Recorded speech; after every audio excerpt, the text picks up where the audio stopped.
In the sweltering summer of 1906, the city of Atlanta was engulfed in a wave of violence that shook American history. On that day, September the 22nd, a wild, riotous mob of white men had stormed into the Five Points area of downtown Atlanta, destroying black-owned businesses and brutally attacking, maiming, and killing any person of color in sight.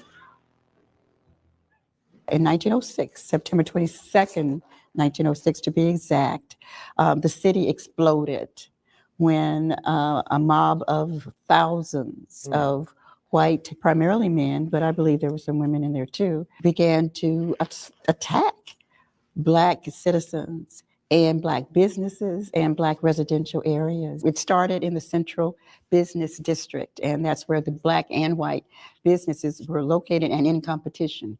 And so it started there. It was September 22nd, that Saturday, the 23rd, the Sunday, the 24th, that Monday, and September 25th, that fourth day. This madness of blind hate and cold hostility would go on for a string of 4 days, as the hateful mobs dispersed through downtown and surrounding areas, reducing it to rubles. And that was the day that it was centered primarily in Brownsville.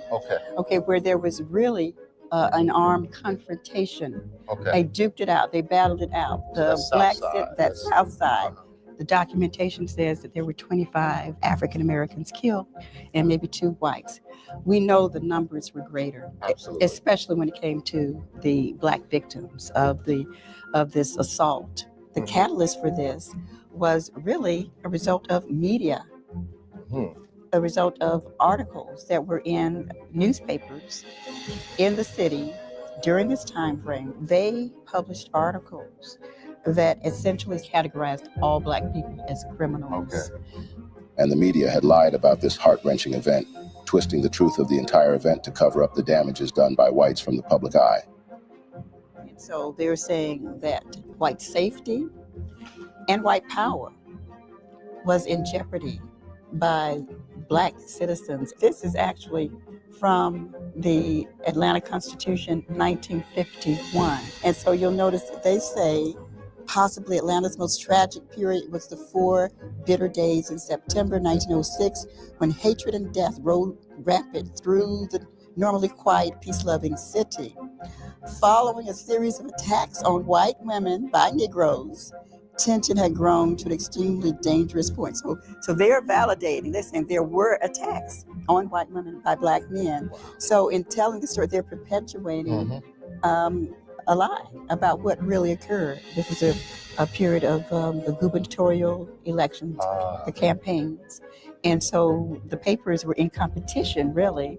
The papers were actually the tools of the 2 candidates for the Democratic nomination for governor. The Atlanta Constitution was the paper that was affiliated with Clark Howell, one of the 2 gubernatorial candidates, Democratic gubernatorial candidates.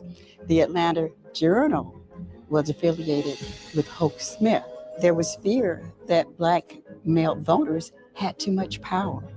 And of course, Black men were in the majority in the Republican Party. About 75% of the Republican Party was comprised of Black men. So this is Lincoln's Republican Party. Exactly, right? Exactly. So now with that being said, so what you're articulating here is that this is organized from the top. Yes. I mean, if we have 2 gubernatorial candidates that are using some kind of demagoguery to really strike fear into white Atlanta, this is orchestrated at a very high level. The race riot, also known as the Atlanta race mass killing, was a violent and tragic event that exposed, of a truth, the deep-seated racial tensions and inequalities which plagued the nation at the turn of the 20th century. This was a planned effort by white power structures to politically disempower Black Atlantans and impede future social progress. This was done under the guise of a race riot sparked by alleged Black criminality. Though described as a riot, the 1906 Atlanta race mass killing is still largely unknown, despite being the largest outbreak of racial violence in Georgia's history, according to the National Center for Civil and Human Rights. In this video, we will be examining the 1906 Atlanta race riot. But before we go on, do not forget to support our efforts by hitting that like button before you. Share with your family and friends to keep spreading our eye-opening Black narrative, and kindly subscribe to stay tuned in for more informative stories ahead. Now, let's take a solemn journey down the dark, sordid path of history, looking through the glass of time to unravel the reasons behind the atrocities meted out on the black race in the guise of race riot. But first, calling the event a riot is a misrepresentation of the event that had occurred. What happened, in essence, was a coordinated attack against black residents, which destroyed numerous homes and businesses, forever altering the city's physical and cultural landscape. Here, the story goes. After the end of the American Civil War and during the Reconstruction era, there was violence of whites against blacks throughout the South. Whites reacted to the emancipation of blacks, accusations of black criminality, and political empowerment of freedmen. Specifically, the gaining of voting franchise by blacks, which led to political power and representation. And the fact of having former slaves become equals was threatening to whites' ideals of racial supremacy. Also, increased tension resulted from whites competing with blacks for wages, and the idea of paying for labor, which had been free for centuries, was too hard for them to bear. Atlanta had developed rapidly, attracting workers for its rebuilding and particularly known from the 1880s as the rail hub of the South. Workers from all over the country began to flood the city. This resulted in a dramatic increase in both the African American population, who grew from 9,000 in 1880 to 35,000 in 1900. And the overall city population increased from a population of 89,000 in 1900 to 150,000 in 1910, as individuals from rural areas and small towns sought better economic opportunities. With this influx and the subsequent increase in the demand for resources, race relations in Atlanta would become increasingly strained in the crowded city. Whites would expand Jim Crow segregation in residential neighborhoods and on public transportation. However, freedmen and their descendants had gained the franchise during Reconstruction, and whites increasingly feared and resented their exercise of political power. African Americans had also established prosperous businesses and developed elites who distinguished themselves from working-class blacks, making some whites resent them even more. Among the successful black businessmen was Alonzo Herndon, who owned and operated a large, refined barbershop that served prominent white men. This new status brought increased competition between blacks and whites for jobs and heightened class distinctions. The police and fire department were still exclusively white, as were most employees in the city and county governments. State requirements from 1877 limited black voting through poll taxes, record-keeping, and other devices to impede voter registration, but many freedmen and descendants could still vote. Unfortunately, the two major candidates played on racial tensions during their campaigning for the gubernatorial election of 1906, in which Ems Hoke Smith and Clark Howell competed for the Democratic primary nomination. Smith had explicitly campaigned on a platform to disenfranchise black voters in Georgia, while Howell was also looking to exclude them from politics. Smith was a former publisher of the Atlanta Journal, and Howell was the editor of the Atlanta Constitution. Both candidates used their influence to incite white voters and help spread the fear that whites may not maintain the current social order. These papers and others attacked saloons and bars that were run and frequented by black citizens. These dives, as whites called them, were said to have nude pictures of women. The Atlanta Georgian and the Atlanta News publicized police reports of white women who were allegedly sexually molested and raped by black men. Going forward, on that memorable Saturday, the 22nd of September, 1906, Atlanta newspapers reported 4 sexual assaults on local white women, allegedly by black men, including brutal attacks on Ethel Lawrence and her niece, Mabel Lawrence. Ethel, an English woman visiting her brother in Atlanta, and her niece were picking ferns or wildflowers when they were attacked. She was hospitalized with severe injuries and lost an eye. Following this report, several dozen white men and boys had begun gathering in gangs. They would beat, stab at, and shoot black people, even pulling them off vehicles or assaulting them on streetcars. These unruly activities had begun in the 5 Point section of downtown. However, after extra editions of the report had been printed on paper, by midnight, estimates were that 10,000 to 15,000 white men and boys had gathered through downtown streets and were roaming just to attack blacks. By 10 p.m., the first 3 blacks had been killed and more were being treated in the hospital. Governor Joseph M. Terrell called out 8 companies of the 5th Infantry and 1 battery of light artillery. By 2:30 a.m., some 25 to 30 blacks were reported dead, with many more injured. The trolley lines had been closed before midnight to reduce movement, in hopes of discouraging the mobs and offering some protection to the African American neighborhoods, as whites were going there and attacking people in their houses or driving them outside. The barbershop owned by Alonzo Herndon, one of the nation's first African American millionaires, was among the first targets of the white mob, and the fine fittings were destroyed. Some blacks were also killed on the steps of the U.S. Post Office and inside the Marion Hotel, where a crowd chased one. During that night, a large mob attacked Decatur Street, the center of black restaurants and saloons. It destroyed the businesses and assaulted any black people within sight. Mobs moved to Peter Street and related neighborhoods to wreak more damage. However, a heavy rain from 3 a.m. to 5 a.m. was said to have helped suppress the fever for rioting later that day. The racial terrorism inflicted by white mobs during the Atlanta mass killing sought to maintain white supremacy and dominance by instilling fear in the entire black community. This they had always resorted to achieve through unpredictable, arbitrary, and brutal violence. It was common during this era for a lynch mob's focus to expand beyond a specific person to target members of the person's family, neighbors, or any and all black people in the area. In this case, as the mob spread out from the Five Points area of downtown Atlanta, they attacked, destroyed, and looted black-owned businesses, throwing stones and bricks through windows and using knives, firearms, and other weapons to attack any African Americans on site in the area. The display of sheer cruelty by white mobs on September 22nd alone was heart-wrenching, to say the least. The number of African Americans who were murdered that day in cold blood was unsettling. William Welch, an African American who may have been a local barber, was attacked, shot, and left to die near Grady Hospital. An African American Western Union messenger, Frank Smith, was also attacked by a white mob near a bridge on Forsyth Street. Once the mob caught up with him, they had violently stabbed him and pelted him with stones before throwing his brutalized body over the side of the bridge.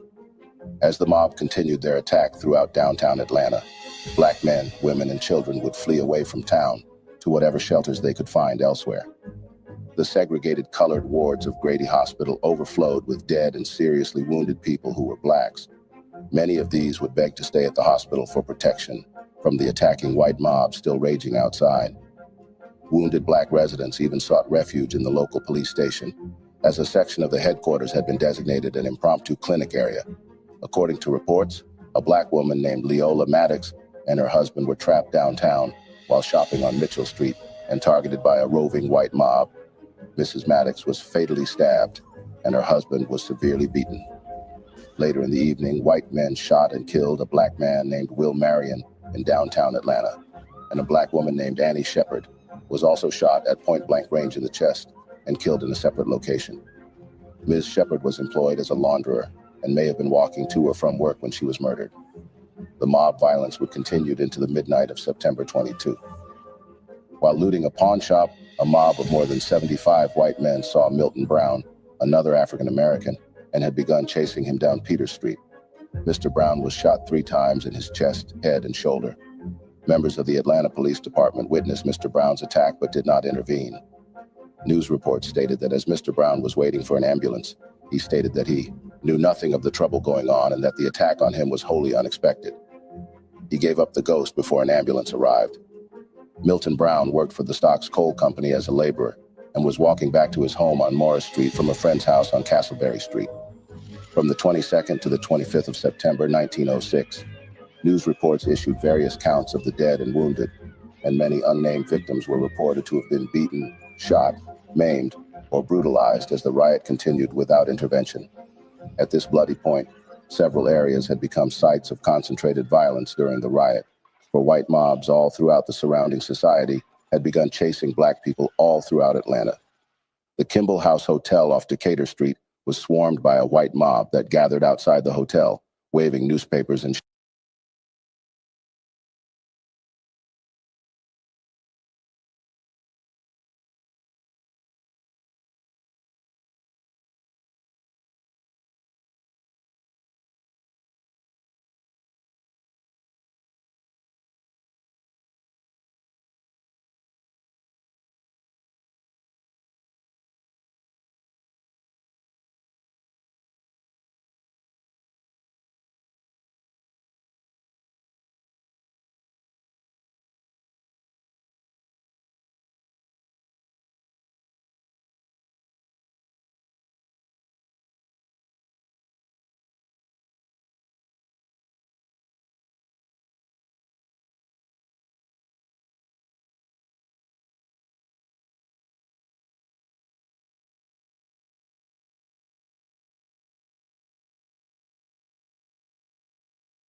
and shouting, "The time to strike back is now."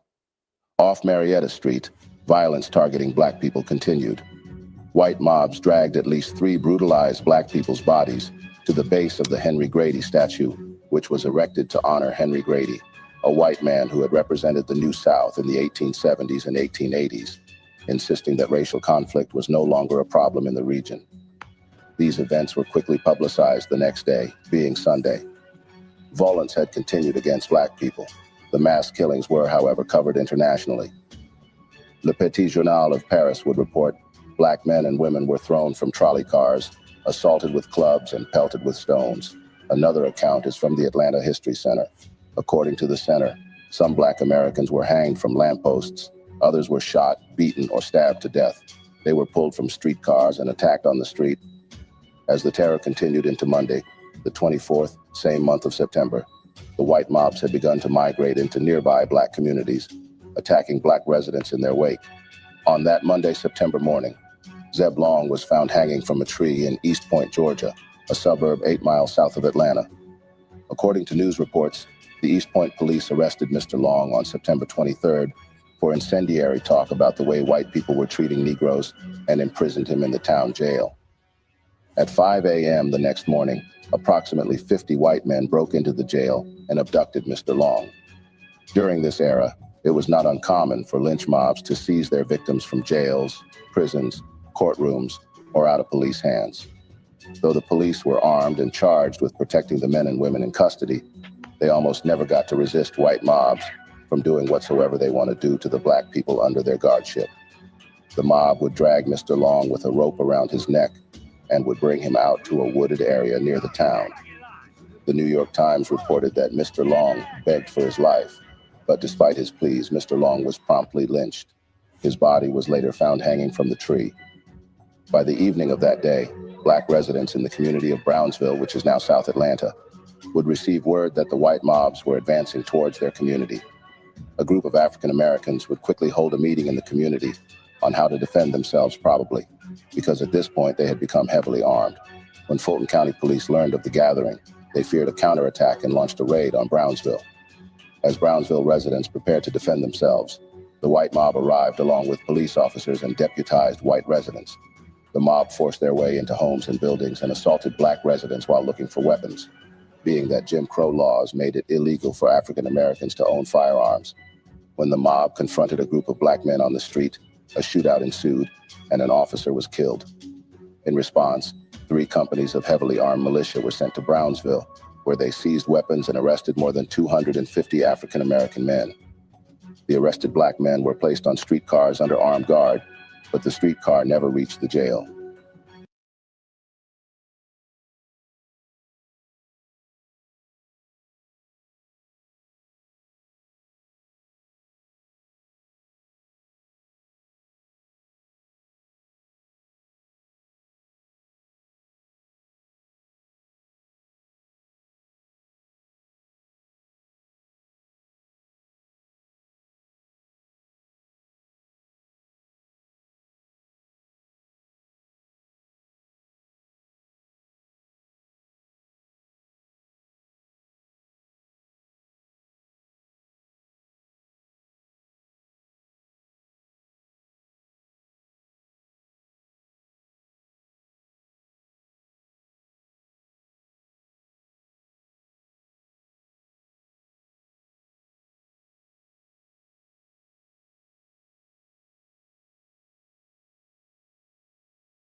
a white mob stopped the car near Crew Street to attack the black men on board. One of the black men, Sam Magruder, whose surname was also reported as McSaunders, attempted to flee and was repeatedly shot by the mob. His body was reportedly torn apart by the bullets. Mr. Magruder was taken by ambulance to Grady Hospital, where he would die the following morning. One white woman who saw the attack take place reportedly died from a heart attack due to the sight. Frank Fambrough, a well-known resident of Brownsville, was lynched at his grocery store during the mob violence. A few years earlier, when Mr. Fambrough testified as a witness in a murder trial, a local judge praised him as an example of the way to stop lynchings. But as the unchecked racial violence raged in Atlanta, Mr. Fambrough was shot in the chest and killed in his own store, murdered by white men acting under the auspices of deputized authority. Another black man named George Wilder was found dead in a shed behind Mr. Fambrough's store on September 25th, likely lynched by the same mob. Also, Mr. Wilder, a 70-year-old Civil War veteran who served with Union forces, was regarded as the oldest person lynched during the Atlanta mass killing. They wouldn't even care for his age. Despite fighting for freedom and the end of enslavement in the Civil War, he was lynched by white men who were fueled by the same deep-seated racial hostility more than 4 decades later. However, following the outbreak of violence on September 22nd, military and police presence increased throughout the city, and troops could be seen on every corner for the next several days. Rather than subduing the violence and protecting the most vulnerable residents, the law enforcement presence seemed to make the streets more dangerous for black people. No arrests were reported among the thousands of white Atlantans who had beaten and killed black residents. Allison Bantimba, liaison for the Fulton County Remembrance Coalition, said, "Many black Atlantans were arrested simply for arming themselves to protect their families and neighborhoods." Myrick Harris, a higher education administrator, activist, and public historian, also said that the individuals responsible for the violence defied stereotypes. They were not all so-called lower class, working class, illiterate white people who were in this mob, she says. These were the upstanding white citizens of the city. They ran the gamut from lower class, working class, middle class, upper class, law enforcement, lawyers, doctors. They were all a part of this raging mob. Early in the morning on Tuesday, September 25th, Will Moreland and James Fletcher, 2 black men, were further killed by Atlanta City Police on Randolph Street. They were promptly shot by 2 white officers who responded to allegations of a disturbance caused by Negroes firing at passing white men. And just to justify the shootings, the Atlanta Constitution reported that the police officers were shot at before killing Mr. Moreland and Mr. Fletcher. But those claims were never confirmed or scrutinized in court. It was unclear whether the officers who lynched Mr. Moreland and Mr. Fletcher were full-time officers or newly deputized white men granted official authority to patrol the city, much like the lawless mobs. Also, on that 25th, one Sam Robinson was shot and killed by soldiers for not halting. Mr. Robinson, who was employed as a carpenter in South Atlanta, was on his way to work when he was murdered. The presence of white paramilitary citizens, police officers, and state militia did little to quell the riot. On the contrary, instead, it had served in many cases to increase the number of casualties. Meanwhile, as the police arrests and violence against black Atlanta residents continued, black leaders and white officials would meet privately to discuss plans for ending the terror, and the city's Chamber of Commerce held a public meeting. Although the riot had been the product of white mob brutality, fueled by the sensationalized narratives of racial hostility spread by the white press, these meetings insisted on a narrative that the violence was due to black Atlanta residents' failure to protect white women. News reports of the mass killing spread throughout the United States and Europe, but much of the coverage was inaccurate because Atlanta officials minimized the degree of death and destruction that occurred to spare the city's reputation and protect its business interests. Sadly, many people's lives were forever changed by witnessing these events. For both Walter White, then 13 years of age, and W.E.B. Du Bois, then a professor at Atlanta University, the riot became a defining moment. What Walter White witnessed, standing in the window of his family's downtown home, frightened and terrified him. Du Bois, on the other hand, secured himself and his wife in their apartment and later did what was completely out of character for him. He purchased a gun that he fully expected to use if his family was threatened.